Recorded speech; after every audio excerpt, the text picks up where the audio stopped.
Hello friends, welcome to EduACS your education mentor. Friends, बात करेंगे आज यूपी आयुष काउंसलिंग के सेकेंड राउंड की। फ्रेंड्स, सेकेंड राउंड जो है वो 25 जनवरी से स्टार्ट हो चुकी है। 31 जनवरी तक हमारी काउंसलिंग चलेगी। आई मीन रजिस्ट्रेशन और चॉइस फिलिंग चलेगी। उसके बाद 2 तारीख को मेरिट लिस्ट आएगा और 5 से 9 तक हम डॉक्यूमेंट वेरिफिकेशन भी करवा सकते हैं। और 12 तक जो है हमारा लास्ट डेट है कॉलेज ज्वाइनिंग का और रिपोर्टिंग का। ठीक है फ्रेंड्स, ये ब्रीफ में एक शेड्यूल था सेकेंड राउंड का। फ्रेंड्स, बात करते हैं फ्रेंड्स उस कन्फ्यूजन की जिसके रिगार्डिंग बहुत सारे बच्चे अभी भी इस दुविधा में है, ऊहापोह की स्थिति में है कि सेकेंड राउंड के लिए रजिस्ट्रेशन करें या ना करें, उसका क्या प्रोसीजर है, क्या हम एलिजिबल हैं या नहीं हैं। तो उसके रिगार्ड फ्रेंड्स सबसे जो इम्पोर्टेंट पॉइंट ये है कि अगर आपको कॉलेज अलॉट हो गया है, आपने डीडी जमा करा ली, डॉक्यूमेंट वेरिफिकेशन भी करवा लिया, जो कॉलेज अलॉट की गई थी वहाँ पे जाके आपने ट्यूशन फ़ी भी जमा करा ली, सारे ओरिजिनल डॉक्यूमेंट्स सबमिट कर दिए, तो इसका मतलब ये है फ्रेंड्स कि आपने अपनी सीट ब्लॉक करा ली है उस कॉलेज में। तो जब आपने कॉलेज में सीट ब्लॉक करा ली फ्रेंड्स, तो फिर आप फ्रेश रजिस्ट्रेशन भी नहीं कर सकते और सेकेंड राउंड के लिए एलिजिबल नहीं है। बात करते हैं फ्रेंड्स उन बच्चों की जिन्हें फर्स्ट राउंड में कॉलेज अलॉट हो गया था और जिन्होंने वो 50,000 की डीडी भी सबमिट कर दी थी, बट डीडी सबमिट करने के बाद जो आगे की प्रोसेस है वो कंप्लीट नहीं करा पाए थे, वो कॉलेज नहीं गए, उन्होंने ट्यूशन फीस जमा नहीं की। तो फ्रेंड्स, वो दोबारा रजिस्ट्रेशन कर सकते हैं, बट इनके बाद क्या होगा फ्रेंड्स कि उन्हें पूरी प्रक्रिया से फिर से गुजरना होगा। आपने जो 50,000 की डीडी सबमिट की थी वो फॉरफिट हो गई है, आपको फ्रेश रजिस्ट्रेशन करना है। फिर से रजिस्ट्रेशन फ़ी भी पेमेंट करना पड़ेगा ऑब्वियसली 2,000 का, फिर से नई चॉइस फिलिंग बनेगी और फिर अगर आपको कॉलेज अलॉट होता है तो आपको 50,000 का डीडी फिर से बनवाना पड़ेगा, क्योंकि आपको कॉलेज अलॉट हुआ था, आपने डॉक्यूमेंट वेरिफिकेशन भी करवाया था, डीडी सबमिट की थी, बट आपने सीट नहीं ली। तो इस केस में आपका जो वो डीडी है वो लैप्स हो गया फ्रेंड्स। आप सेकेंड राउंड के लिए फ्रेश रजिस्ट्रेशन करा सकते हैं।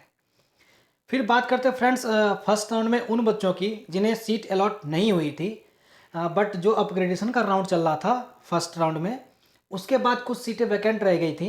तो जिन बच्चों को सीट अलॉट नहीं हुआ था उन्हें कुछ बच्चों को सीट मिल चुकी है। कल या परसों उन सारे बच्चों को एक ईमेल मिली है, एक मेल आया है यूपी आयुष की तरफ से कि आपको जो है कलावती, एंकेराइट या जो भी कॉलेज उन्हें मिला है, आपको ये कॉलेज मिल गया है, मतलब अपग्रेडेशन मिल गया है, आप आके एडमिशन की सारी प्रक्रिया पूरी कर सकते हैं। तो राउंड 1 में अनअलॉटेड कैंडिडेट जिन्हें अपग्रेडेशन से सीट मिली है दोबारा, उसकी लास्ट डेट फ्रेंड्स 29 है। ठीक है, 29 आप जाके जो वेन्यू है आपका, जो काउंसलिंग वेन्यू है लखनऊ में, वहाँ पे जाके आप काउंसलिंग प्रक्रिया पूरी कराएं, डीडी प्रिपेयर कर लें, आपके पास 2 दिन का टाइम है। तो फ्रेंड्स, ये थी कुछ महत्वपूर्ण पॉइंट्स।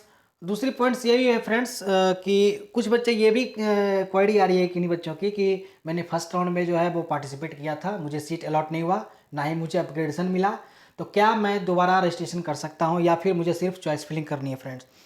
फ्रेंड्स, इसके रिगार्डिंग जो कन्फ्यूजन है वो इस पॉइंट से आ रहा है, आप यहाँ पे देख सकते हैं। पॉइंट नंबर 8 में पंजीकरण शुल्क के सामने लिखा है कि प्रत्येक चक्र की काउंसलिंग हेतु ऑनलाइन पंजीकरण के रूप में प्रत्येक छात्र से पंजीकरण शुल्क के रूप में 2,000 रुपये जमा कराया जाएगा। तो अगर आप फर्स्ट राउंड में अनअलॉटेड कैंडिडेट रह गए हैं, आपको अपग्रेडेशन भी नहीं मिला है, तो आप चॉइस फिलिंग के लिए ट्राई कीजिए फ्रेंड्स। चॉइस फिलिंग की अगर लिंक एक्टिव नहीं है तो वेट कर सकते हैं 1-2 दिन, अगर एक्टिव है तो चॉइस फिलिंग कर लीजिए। अगर फिर भी चॉइस फिलिंग की लिंक एक्टिव नहीं हो पा रही है या फिर एरर कुछ बता रहा है, तो इसका मतलब यही है फ्रेंड्स कि आपको भी सेकेंड राउंड के लिए फ्रेश रजिस्ट्रेशन कराना होगा और सारी प्रक्रिया फिर से पूरी करनी होगी। फ्रेंड्स, बात करते हैं फ्रेंड्स सेकेंड राउंड में कितने कॉलेज ऐड हुए हैं।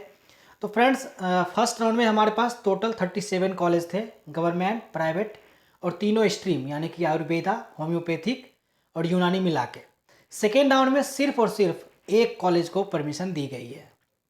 वो college friends Jeevan Jyoti Ayurvedic college है अलीगढ़ वाली, उसमें 60 सीटें हैं। तो इसका मतलब आप ये समझिए कि सेकेंड राउंड में 60 सीटें बढ़ी हैं और एक कॉलेज बढ़ा है, और वो भी BA MS में, आयुर्वेदा में।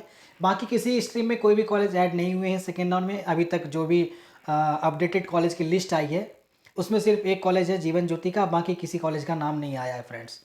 तो जितने भी स्पेकुलेशन थे कि बहुत सारे कॉलेज आ जाएंगे, बहुत सारी सीटें बढ़ जाएंगी, ऐसा कुछ नहीं हुआ फ्रेंड्स।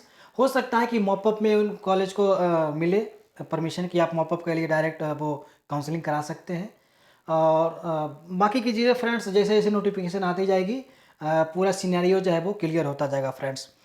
तो आई होप कि जितनी भी कन्फ्यूजन थी मैंने दूर की होंगी। ज़्यादा जानकारी के लिए फ्रेंड्स आप यूपी आयुष की वेबसाइट को विजिट कर सकते हैं friends. So this is all for today guys, thank you.